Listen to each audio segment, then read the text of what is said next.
Oke, Assalamualaikum warahmatullahi wabarakatuh. Kita bertemu lagi. Kali ini kita akan membahas terkait dengan nyeri. Nanti ada nyeri sama ada migrain ya. Mungkin nanti ada sedikit menyinggung terkait vertigo, cuman nanti saya bukan nggak akan sih, cuman di sini belum saya tulis terkait dengan soal vertigo. Nanti mungkin cuman saya bahas sekilas aja ya teman-teman, buat apa namanya, buat menambah catatan aja sih. Seharusnya vertigo memang ada, cuman saya belum membuat soal karena tadi masih cari tata laksananya belum fix gitu. Jadi sementara yang ada dulu aja ya. Oke. Oke. Sebelum kita mulai, kita berdoa terlebih dahulu. Semoga apa yang kita bahas kali ini bermanfaat, berkah, barokah. Oke. Bismillahirrahmanirrahim. Amin. Oke. Teman-teman, di sini di nyeri nanti akan ada 2 soal, kemudian di bawah itu nanti ada soal vertigo, itu juga ada 2 soal. Nanti terkait dengan pembahasannya, nanti untuk nyeri ada dari Kemenkes yang terkait dengan skala nyeri, ada juga yang berdasarkan WHO, terus nanti teman-teman bisa menambahkan juga dari catatan-catatan kecil atau buku-buku saku yang teman-teman punya ya. Oke. Oh iya, dari Dipiro juga ada, cuman Dipiro itu nanti tidak banyak gitu loh, maksudnya nanti ada opioid dan sebagainya, NSAID, dan nanti tidak seperti yang di WHO itu kan, kalau WHO kan ada tanggalnya, kalau di Dipiro tadi sudah saya cek, Dipiro 9, 10, 11, 9, 10, 11 iya. 9, 10, 11 itu penjabaran. Jadi nanti kalau kalian mau cari misalnya golongan opioid apa aja, nanti lihatnya di Dipiro. NSAID apa aja, nanti lihatnya di Dipiro. Gitu ya. Oke, kita mulai. Yang pertama soal terkait dengan nyeri, bahwa seorang pasien mengalami nyeri karena kecelakaan dan dokter mengatakan bahwa skala nyeri pasien itu 4, jadi skornya 4. Dokter berkonsultasi kepada apoteker terkait dengan obat yang diberikan kepada pasien. Obat apa yang direkomendasikan? Oke, di sini kata kuncinya 1. Apa teman-teman? Kata kuncinya adalah skala nyerinya 4. Oke. Mungkin teman-teman udah pernah tahu ada yang tingkatan nyeri, ada skala nyeri dulu, ada skala nyeri yang 0 sampai 3, 4, 5, 6, 7, 8, 9, 10. Nah, kalau di WHO nanti ada yang berbentuk tangga. Oke, kita bahas ya. Di bagian bawah ini. Jadi kalau yang saya lihat yang ini bukan Kemenkes, ini sebenarnya dari sumber dari yang saya cari. Jadi kalau misalnya nyeri, itu bisa dilihat dari beberapa macam gitu ya, dari beberapa kriteria. Nah, di sini ada skala wajah, kemudian ada skala nyeri atau nilai skor nyeri, kemudian ada deskripsi nyeri, ada pengamatan penampilan. Itu bisa untuk mencerminkan nyeri atau bisa untuk melihat dia tuh nyerinya seperti apa gitu. Kalau terkait dengan wajah sudah terlihat ya, seperti ini. Kemudian kalau skala nyeri 0, 2, 4, 6, 8, 10. Kemudian untuk deskripsi nyeri sendiri, tidak nyeri, nyeri ringan, nyeri sedang, nyeri berat, nyeri sangat berat. Untuk penampilan bisa dilihat juga. Pokoknya kalau dia itu udah skala nyerinya, dia udah 7 ke atas. Jadi ketika dia sudah 7, 8, 9, 10, pastinya dia akan mengalami nyeri berat. Baik secara ekspresi, dia akan menunjukkan ekspresinya itu kayak ngampet. Apa sih bahasa Indonesia apa ya? Menahan nyeri banget gitu ya. Sampai mungkin ada yang nangis gitu. Itu nyerinya adalah nyeri berat. Dia udah mengeluh gitu. Kalau misalnya dia nyerinya yang masih 1, 2, ataupun 3, dia itu nyerinya masih sedang, jadi masih bisa tersenyum, masih bisa ngomong, masih bisa beraktivitas seperti biasa gitu. Nah, ketika nyerinya sudah sedang, dia itu nanti skornya 4, 5, 6, dia itu ekspresinya ada yang nyeri, tapi dia itu nyerinya nggak banget gitu. Jadi nyerinya itu nyeri yang kayak mungkin senggring gitu loh, bahasa Indonesianya apa ya, ya kayak gitu pokoknya. Terus habis itu dia akan kebanyakan diam mungkin. Diam karena dia nyeri, merasakan nyeri, tapi diamnya itu dia belum nangis. Nah, kalau dia udah ekspresinya udah mampet banget, dia udah nangis gitu, dia menuju ke 8, 9, 10 gitu. Oke. Terus kalau yang WHO gimana? Nah, kalau yang WHO nanti ada 3, kan? Pembagiannya ada 3. Jadi 1, 2, 3. Nanti kalau 1, dia yang step 1 ini adalah untuk nyeri yang dia itu skalanya 0 sampai dengan 3. Jadi 0, 1, 2, 3 itu menggunakan pengobatan yang step 1. Dia menggunakan biasanya yang digunakan itu adalah obat-obat seperti paracetamol, kayak aspirin atau ibuprofen. Nah, NSAID, paracetamol, analgesik, atau nanti bisa pakai NSAID. Itu kalau dia skala nyerinya 0 sampai 3. 0, 3 ya. Terus kalau misalnya step 2, dia itu nanti bisa ditambahkan dengan opioid atau bisa ditambahkan dengan adjuvan. Ya. Jadi kalau misalnya skor nyerinya dia 4, 5, dan 6, dia itu sudah di yang ke step 2. Jadi nanti biasanya pengobatannya itu kalau enggak paracetamol plus kodein atau paracetamol plus kafein dan sebagainya. Paracetamol plus tramadol, kok jadi kafein. Jadi paracetamol plus kodein atau paracetamol plus tramadol gitu. Nah, pokoknya dia itu ketika dia step 2, dia itu ada tambahan. Jadi ada non-opioid, maaf tadi aku nyebutnya apa ya? Non-opioid ya, non-opioid plus adjuvan. Dia ada penambahan untuk mengurangi rasa nyeri. Terus yang step 3, dia itu pengobatannya dia ditambahkan dengan non-opioid juga atau yang adjuvan. Nah, tapi untuk yang step 3 ini, dia itu nyerinya sudah nyeri sakit banget. Nah, biasanya yang step 3 ini, dia pengobatannya itu menggunakan strong opioid. Jadi opioid yang kuat karena dia itu nyerinya sudah nyeri hebat. Contohnya untuk yang pengobatan step 3, dia itu seperti kanker. Nah, ketika dia kanker, dia akan nyeri banget, maka dia diberikan pengobatan yang strong opioid ditambah dengan adjuvan ataupun tidak ditambah dengan adjuvan. Itu nggak apa-apa. Yang penting ada strong opioidnya. Contoh strong opioid adalah morfin, kemudian fentanyl, metadon, gitu kan, hidroksimorfin. Nah, oke, di sini kata kuncinya, pokoknya kalau saya menghafal, step 1, dia pengobatannya menggunakan apa? Analgesik atau NSAID. Pokoknya dia itu ketika step 1, dia itu skala nyerinya 0, 3. Jadi jadi pembagiannya itu dari 1 sampai 10 itu 3, 3, 4. Jadi 3, 1, 2, 3 itu step 1. Kemudian 4, 5, 6 dia itu step 2. Kemudian 7, 8, 9, 10 dia itu step ke-3. Nah, oke. Gitu ya. Jadi ketika nyeri, dia itu pertama kali untuk step 1, dia itu menggunakan NSAID, yang contohnya aspirin, ibuprofen, kayak gitu. Terus ada juga acetaminophen, bisa ditambah dengan adjuvan juga. Adjuvannya kayak TCA. TCA itu contohnya amitriptilin gitu ya.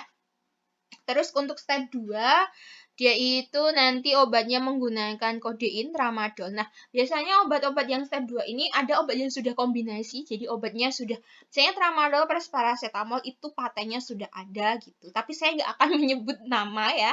Nanti bisa kayak misalnya jawabannya kodein plus kodein plus paracetamol, tramadol plus paracetamol atau yang lainnya gitu. Oke, tuh nyeri itu ya. Jadi ini jawabannya apa? Skala nyeri 4. Skala nyeri 4 tadi kan dibaginya gini ya. 1, 2, 3 dia itu step 1. Untuk 4, 5, 6 dia adalah step 2. Ketika dia yang terakhir itu 4, ada 4 skor berarti ya. 7, 8, 9, 10 adalah step 3. Ya. Untuk step 1 tadi menggunakan analgesik, ya saya ulangi lagi, saya ulang terus supaya kalian paham ya. Untuk step 1 dia menggunakan analgesik yang kayak paracetamol atau NSAID, kemudian step 2 dia itu nanti ditambah dengan non-opioid, dia menggunakan opioid, contohnya kodein, ya, kodein yang dia itu opioidnya yang masih lemah, belum yang kuat. Bisa ditambah dengan paracetamol. Kemudian yang step 3, dia itu menggunakan strong opioid atau opioid yang sudah kuat. Contohnya yang sering digunakan adalah morfin, fentanyl, metadon, gitu ya. Nah, di sini apa? Untuk skala nyeri 4 digunakan, maka digunakan tramadol plus paracetamol. Nah, untuk ini apa berarti? Berarti dia itu untuk, ya, ini termasuk gini aja. Dia berarti step 1. Untuk natrium diklofenat dia juga sama, dia step 1.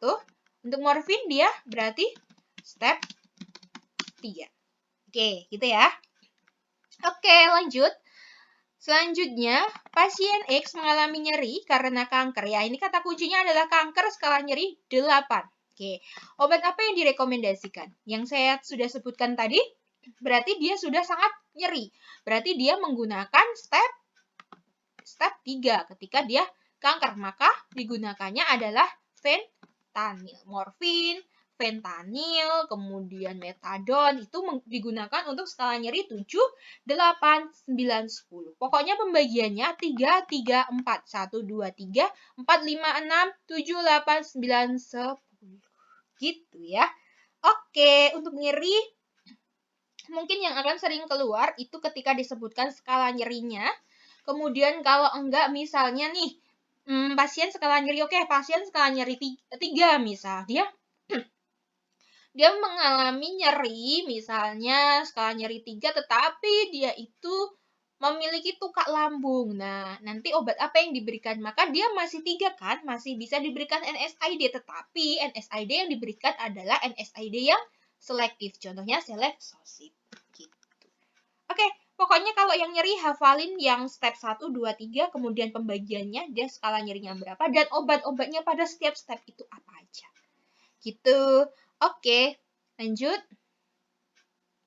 Ini ya, bisa di screenshot atau mau di ini, nanti bisa.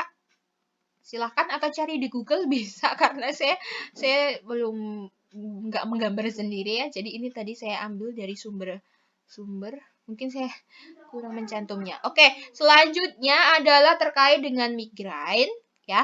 Untuk migrain itu saya ambil sumbernya dari Dipiro 11 yang terbaru, itu saya menggunakan Dipiro 11. Oke, di sini ada 2 soal ya. Yang pertama, seorang pasien datang, ya Allah, tipu. Datang ke apotek meminta obat untuk mengatasi migrain yang dialami. Obat apa yang direkomendasikan kepada pasien? Oke, di sini kata kuncinya ada 2, teman-teman.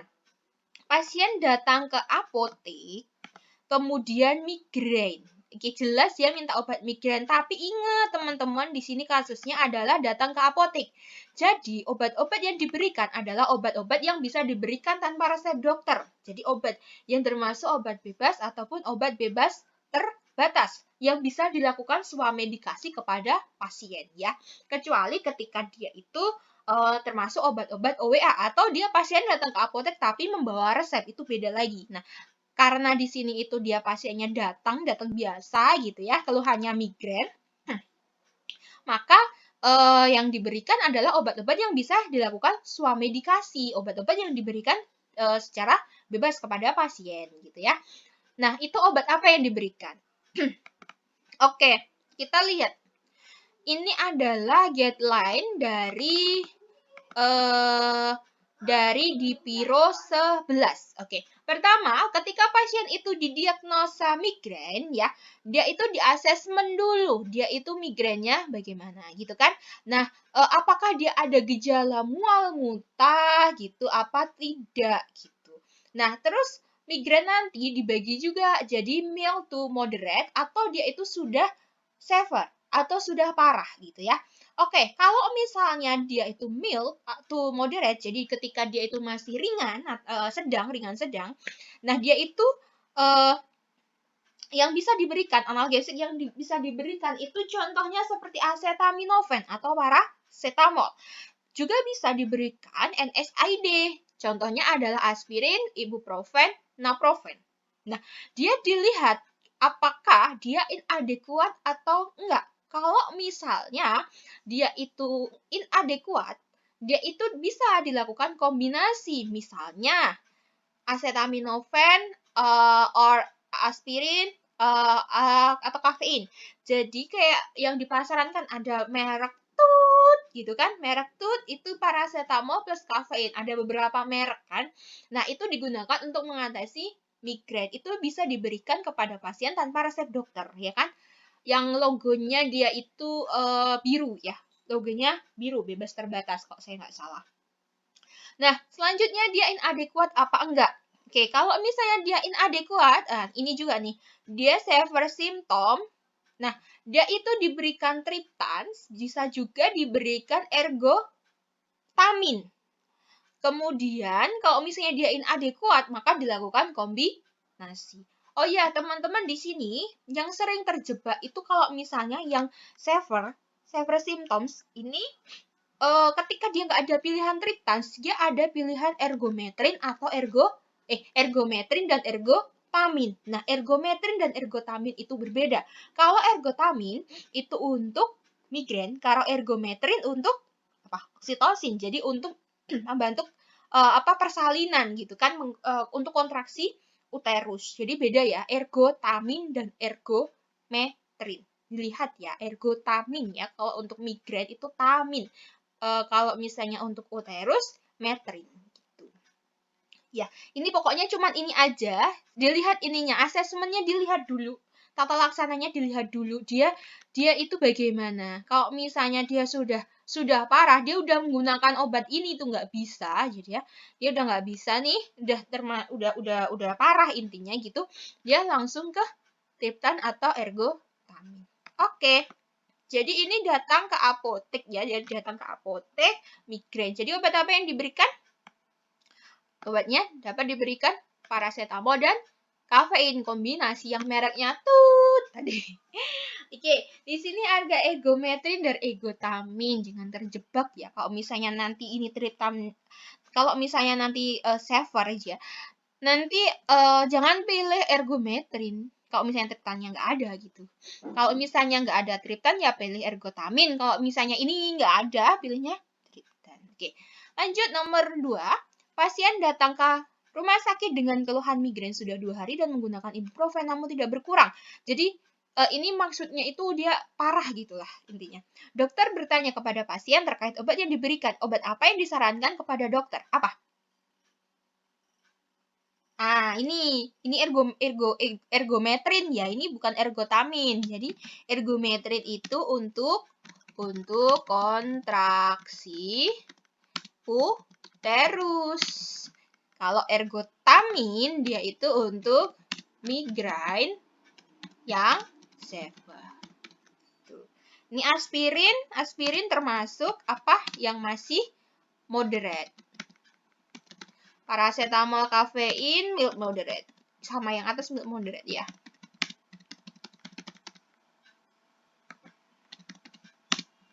Sumatriptan berarti yang severe. Oke, jadi jawabannya adalah sumatriptan. Atau nanti biasanya pilihannya adalah golongan triptan. Gitu. Oke, sudah terjawab ya 2 soal. Oke, terkait dengan vertigo. Vertigo itu paling nanti kamu ditanya, teman-teman, bukan kamu. Nanti kalian ditanya ya terkait dengan obat-obat vertigo. Nanti vertigo itu kalau enggak obat emetiknya itu nanti obatnya untuk mengatasi. Jadi kayak misalnya nih, obat-obat golongan antihistamin yang digunakan untuk vertigo itu contohnya seperti dimenhidrinat. Nah, itu sebagai antiemetik juga, itu juga bisa. Kemudian ada juga nanti difenhidramin. Kalau misalnya analog histamin, nanti contohnya adalah beta histin. Nah, kemarin itu kalau soal triod itu terkait dengan mekanisme. Jadi, beta histin itu mekanismenya seperti apa gitu. Nanti ada pilihannya gitu. Kalau enggak nanti mekanisme ini termasuk mekanisme obat apa gitu. Oke, nggak banyak sih.